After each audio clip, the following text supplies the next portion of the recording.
Hey everyone! We are working to hit 1,000 subscribers and I need your help to get there. If you enjoy the content and it is your first time here, please hit that subscribe button right now as we proceed. Subscribe to this channel right now because the story we are about to tell you today is one of those rare moments in sport that transcends the scoreboard, the ranking points, and the tactical breakdowns to become something that reminds you exactly why you fell in love with watching elite athletes compete in the first place. It has a dramatic match with a finish that will make your jaw drop. It has a joke so perfectly timed and so genuinely funny that it was everywhere on the internet within hours. It has one of the most heartwarming friendships in the entire women's game sitting right at the center of everything. And it has COCO Gauff, 21 years old, world number 1, and quietly rewriting the record books of women's tennis with a level of historical dominance that the sport's own media still somehow manages to chronically underreport, doing what she does in big moments. Surviving, competing, and then walking up to a microphone and absolutely stealing the show. So let us start from the very beginning, because to truly understand why that joke landed the way it did, you first need to understand the specific, chaotic, nerve-shredding, almost catastrophically wrong 2 hours and 15 minutes that came immediately before it. On paper, the match between COCO Gauff and Elisa Mertens looked like a comfortable, routine progression for the world number 1 toward another deep tournament run. On paper. And tennis, as any honest observer of the sport will tell you, has a long, richly documented, and occasionally hilarious history of making a complete fool out of paper. Mertens is not a soft draw. She is not a player who shows up to fill a bracket slot and go home quietly. She is a seasoned, battle-tested professional who has navigated deep runs in Grand Slam tournaments and who possesses the specific psychological hardness of an athlete who has been in enough pressure situations to know exactly how to make an opponent's life uncomfortable regardless of what the rankings say about the theoretical gap between them. She came to this match ready to compete. And on this particular day, in the particular way that the tennis gods occasionally arrange things purely because they can, she came agonizingly, historically, almost impossibly close to sending COCO Gauff home early. Here is the number you need to hold in your mind, and we are going to ask you to sit with it for a moment before moving on, because it genuinely deserves that kind of processing time. 16 double faults. COCO Gauff, the world number 1, at a WTA 1000 event, hit 16 double faults in a single professional tennis match. 16 times the ball went into the net or past the service box. 16 free points handed directly to Mertens as though Gauff had decided midway through the match to run a charitable giveaway from the baseline. 4 complete service games essentially gifted away without requiring the opponent to hit a single meaningful return. If you texted that number to any tennis-literate friend without context, they would respond asking what you meant, because surely there is a digit missing somewhere. Surely it should be 6. Surely a 1 crept in where it does not belong. 16. And Mertens, the exceptional professional that she is, converted that generosity into 2 match points. 2 separate moments where the match was there to be taken. 2 separate moments where COCO Gauff was standing at the absolute edge of elimination at a tournament she was favored to win. And then COCO Gauff did what COCO Gauff does. She refused. Not through some sudden mechanical correction of the serve that had been betraying her all afternoon. Not through a tactical revolution that suddenly changed the entire dynamics of the match. She refused through sheer, bloody-minded, uncompromising competitive will. She buckled down. She made Mertens play one more ball. And then one more after that. And eventually, across the full dramatic, breathless, crowd-silencing arc of 2 hours and 15 minutes, she was the one still standing. The historical context for this kind of performance is almost surreal when you examine it closely. This is not the first time Gauff has survived a double fault count that would have sunk almost any other professional player. There was the match where she accumulated 21 double faults and won anyway. There was the legendary encounter against Danielle Collins in Montreal where she served up 23 double faults, 23, and somehow, impossibly, improbably, almost defiantly, won that match too.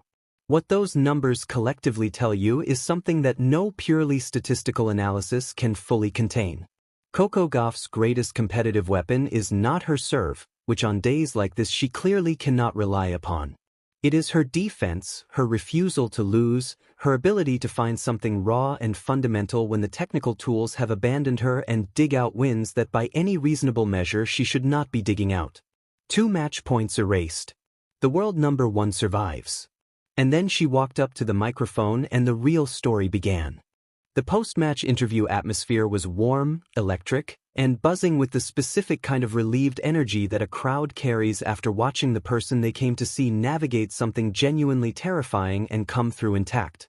Gauff has always been exceptional in these moments.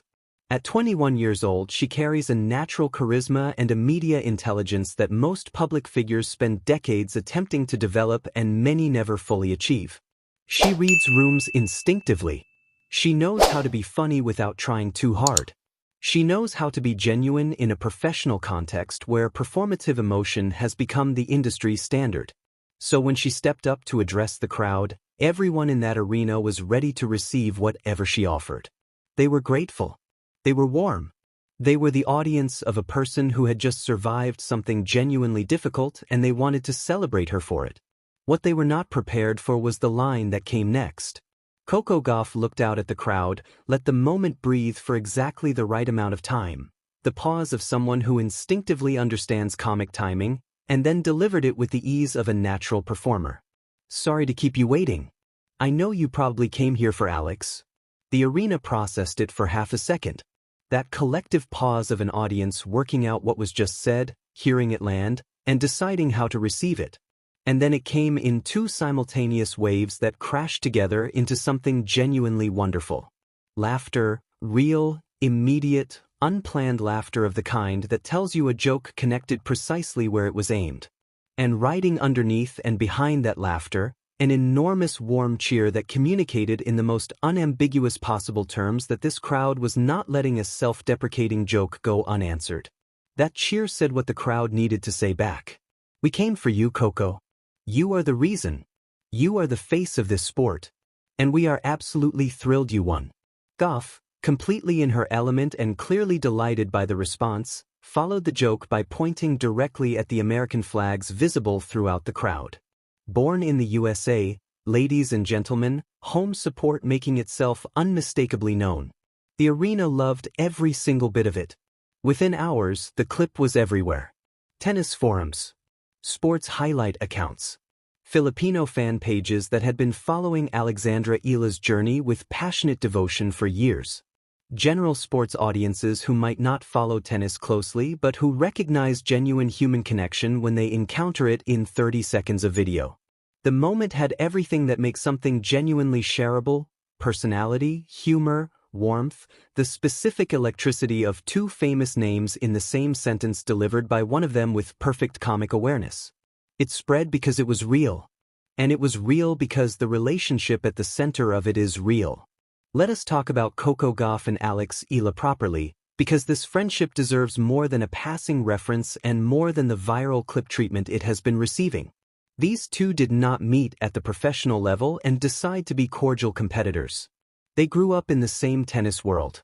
They came through the junior ranks during overlapping periods. They competed against each other before either of them had a single WTA ranking point to their name, before the endorsement deals and the documentary cameras and the record books arrived to complicate everything. In that world, the pure, pre-commercial world of junior tennis where you are simply 2 young people who love the game and recognize something exceptional in the person across the net, they found something real. The doubles partnership they subsequently formed was a window into that foundation. Watch footage of them playing together and what you see is not 2 skilled players executing a tactical partnership.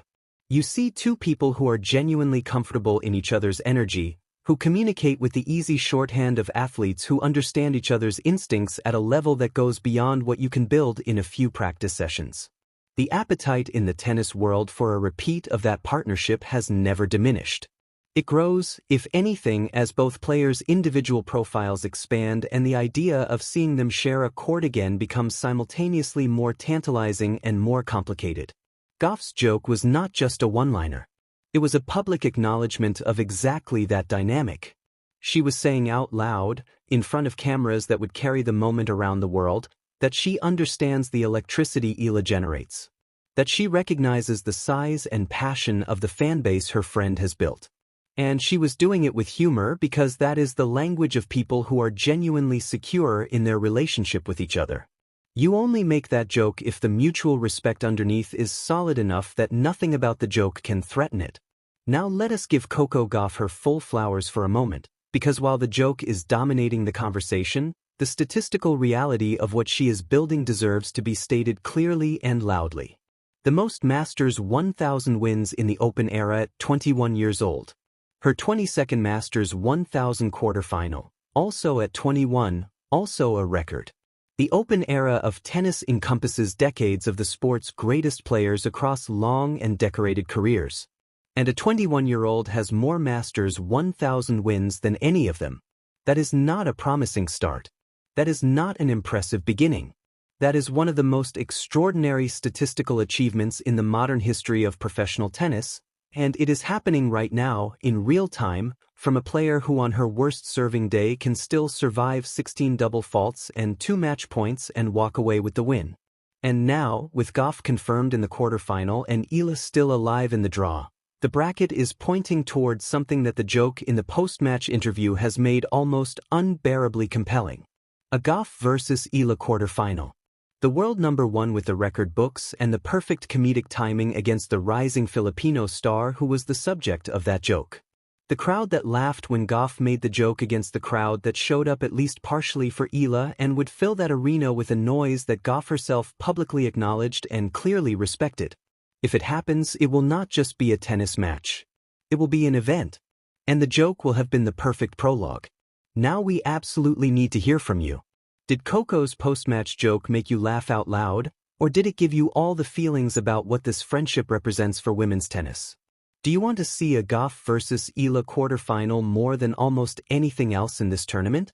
And does Gauff's ability to win matches with 16 double faults make her the most mentally unbreakable player in the women's game right now? Drop every single thought you have in the comments section immediately, smash that like button to push this story to every tennis fan who needs to see it, and subscribe to this channel right now because we are going to be covering every single development as this tournament builds toward what could be an absolutely historic